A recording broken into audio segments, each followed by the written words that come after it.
Bonjour tout le monde, j'espère que vous allez bien. Moi, par la grâce de Dieu, je vais très bien. Bon, le froid me tabasse, mais ça va, je vais bien par la grâce de Dieu. J'espère que de votre côté, tout se passe à merveille, la famille, les amis, le boulot, et puis, etc. Donc, petite vidéo. Il y a un an, j'avais fait une vidéo qui s'intitulait Assurément, il te cherche. Et du coup, je pense que je vais donner quelques petites précisions dessus. Enfin, je vais revenir dessus. Je parlais en fait des manières dont le Seigneur m'avait parlé en fait quand j'étais musulmane, mais que je ne m'étais pas rendu compte, ou entre guillemets, si je peux dire. Parce que à mon avis, je pense que c'est nécessaire de revenir dessus parce que je pense qu'il y a plein de monde qui sont dans ce cas-là. Et c'est vrai qu'au vrai du contexte actuel avec la guerre israélo-palestinienne et puis toutes les autres circonstances, euh, pour être très sincère avec vous, et la plupart de mes frères et sœurs chrétiens le valideront, les jours sont mauvais, le Seigneur Jésus revient bientôt, très bientôt. Tous les signes prophétiques se concrétisent, si je peux dire ça comme ça. Donc, écoute mon histoire. Comment le Seigneur Jésus plusieurs fois m'a parlé ou bien a été présent sans que forcément je m'en rende compte. Dans un premier temps, lorsque j'étais petite, j'ai grandi au quartier. J'ai grandi au quartier. Il y avait une dame, ma petite Brigitte, euh, qui venait tous les samedis matins, qui était animatrice de rue. Et samedi matin, pardon, non, c'était le samedi après-midi. Et elle nous faisait des cours de couture, des cours de couture, non, des cours de tricot, dessin, de la lecture. Et ça, elle était chrétienne. Moi, à ce moment-là, j'étais petite, je devais avoir, je sais pas, entre 8, 10, 11 ans, vers ces eaux-là à peu près. Et je ne savais pas qu'elle était chrétienne. Enfin, j'en ai pas le moindre souvenir. Mais c'est vrai que j'ai toujours gardé souvenir de cette dame-là. Et ce qu'il faut savoir, c'est que lorsque j'ai donné ma vie à Christ, lorsque je suis rendue dans ma... Alors, j'ai fréquenté... Là où j'ai pris mon baptême, c'était une ADD. Et ensuite, j'ai changé d'église. Et lorsque j'ai changé d'église, je suis allée avec un membre de mon entourage. Et bien, j'ai revu cette dame. Sur le coup, je ne l'avais pas reconnue. Et ensuite, elle est venue vers moi parce qu'on devait prier à un moment donné. Et c'est là tout de suite que la mémoire est revenue, si je peux dire. Et franchement, c'était vraiment un moment intense. Et ça s'est passé il y a 2017, 18, vers ces eaux-là, je dirais. Et donc ça. Et je l'ai eu au téléphone il y a quelques temps parce que justement, je pensais à faire cette vidéo-là. Je voulais savoir si elle m'avait déjà parlé de Jésus lorsque j'étais petite ou quoi que ce soit.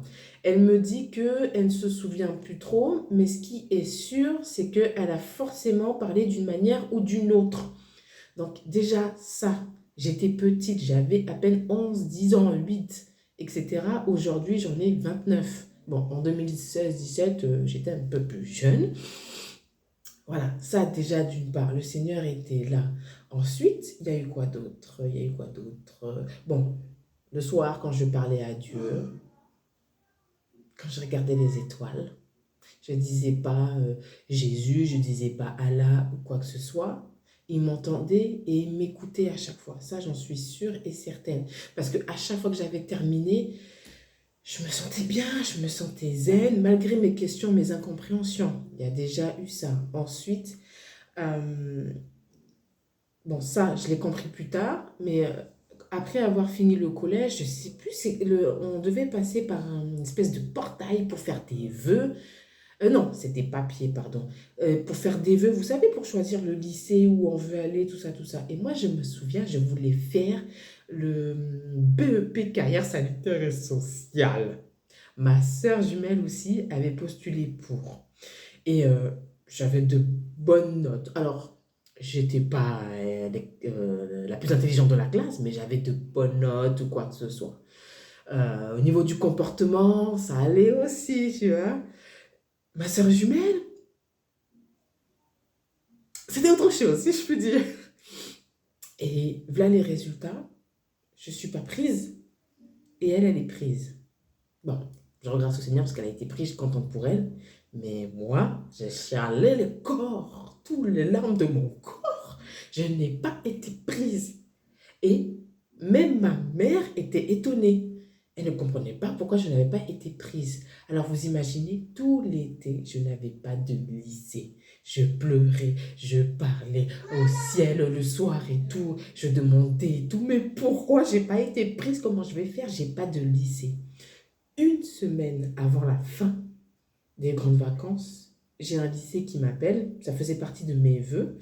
Je sais plus si c'était le deuxième ou le troisième. Parce qu'en fait, je faisais partie de la liste d'attente.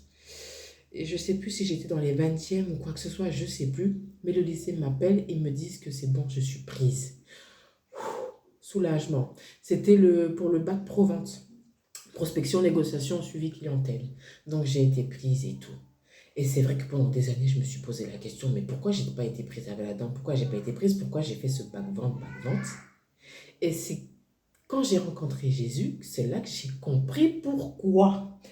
Parce que déjà, moi et la communication, voilà, c'était pas trop mon fort. Comme je dis, j'étais quelqu'un, et je le suis toujours, même si ça se voit pas forcément quelqu'un d'introverti, mais ça m'a beaucoup aidé dans le relationnel, dans la prise de contact envers les gens, en fait. Euh, Vendre un produit, si je peux dire. Là, j'essaie de vous vendre Jésus, si je peux dire ça comme ça, tu vois.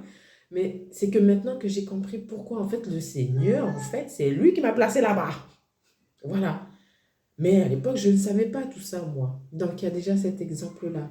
Ensuite, il y avait aussi l'exemple où euh, j'étais dans la chambre du fond. Je crois que j'en parle dans la dernière vidéo. J'étais dans la chambre du fond. Alors, soit j'allais prier, soit je finissais ma prière. Et là, c'est Jésus dans mon esprit qui sort. Mais j'avais tellement peur que, en fait, j'ai refoulé ça. J'ai refoulé ça parce que, voilà quoi. J'ai refoulé ça. Veuillez m'excuser, dérangement infantile, si je peux dire. Et donc, du coup, je disais, j'étais dans la chambre du fond et dans mon esprit, j'entends la voix Jésus. Mais à l'époque, moi, j'étais musulmane. T'entends ça, tu sais quoi ce délire, tu refous ça, tu chasses ça, non, mais tu fermes ta bouche et tu oublies, quoi, comme si t'avais rien entendu, quoi. Il y avait ça, mais c'est vrai que pendant des années, c'est resté dans mon esprit, hein. Vraiment, c'est resté dans mon esprit pendant des années. Ben, jusqu'à aujourd'hui, maintenant, je vous en parle. Il y a eu ça. Qu'est-ce qu'il y a eu d'autre? Il y a eu tellement de choses. Alors, surtout aussi, lorsque j'étais plus jeune, mon père regardait beaucoup des vidéos de débats, notamment de Ahmed Didat et contre ouais, VS ou contre, ou tout ce que vous voulez, Ahmed Didat contre Jimmy Swaggart.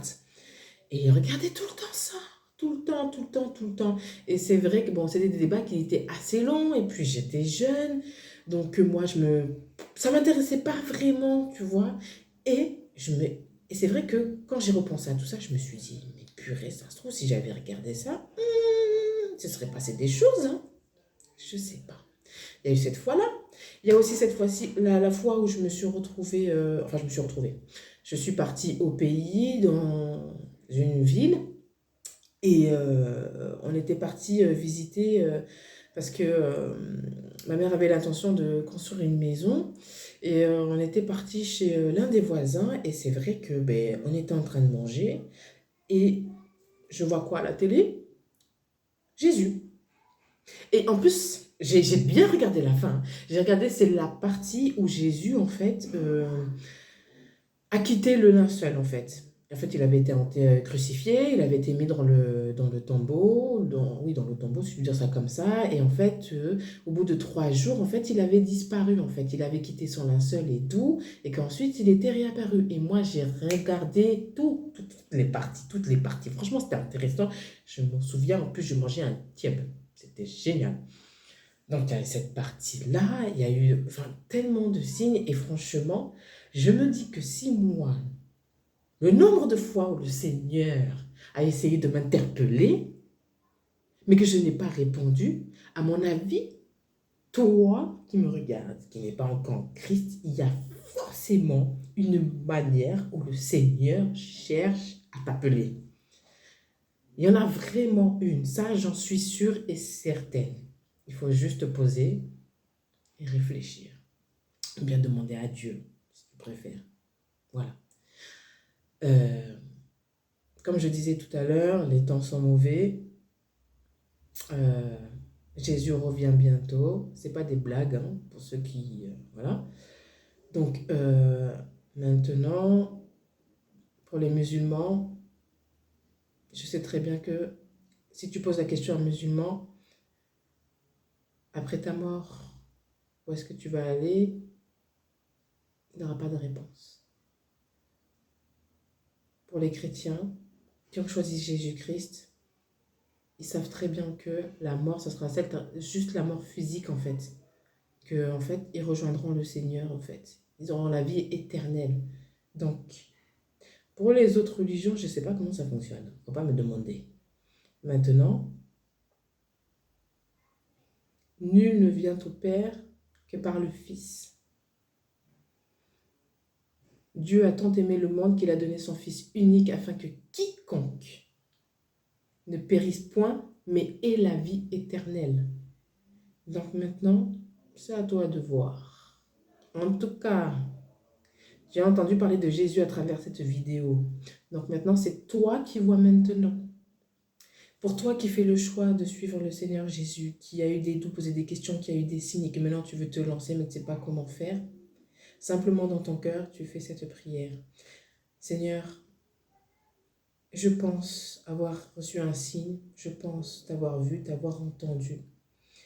Euh, je reconnais mon état de pécheur, Seigneur. Je te demande pardon.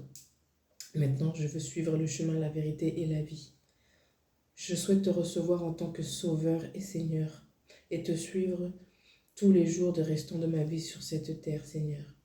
Je prie que tu prennes le règne de mon cœur, Seigneur, et que mon amour pour toi ne cesse à jamais. En ton nom, Seigneur Jésus-Christ de Nazareth, j'ai ainsi prié. Amen. Tout simple. Voilà. Juste parler avec le cœur, voilà. Donc, bon. Voilà, quoi. Sinon, sur ce, ben, je te souhaite une excellente soirée, une excellente après-midi, un bon repas, et puis on se retrouve très vite pour une prochaine vidéo. Bye!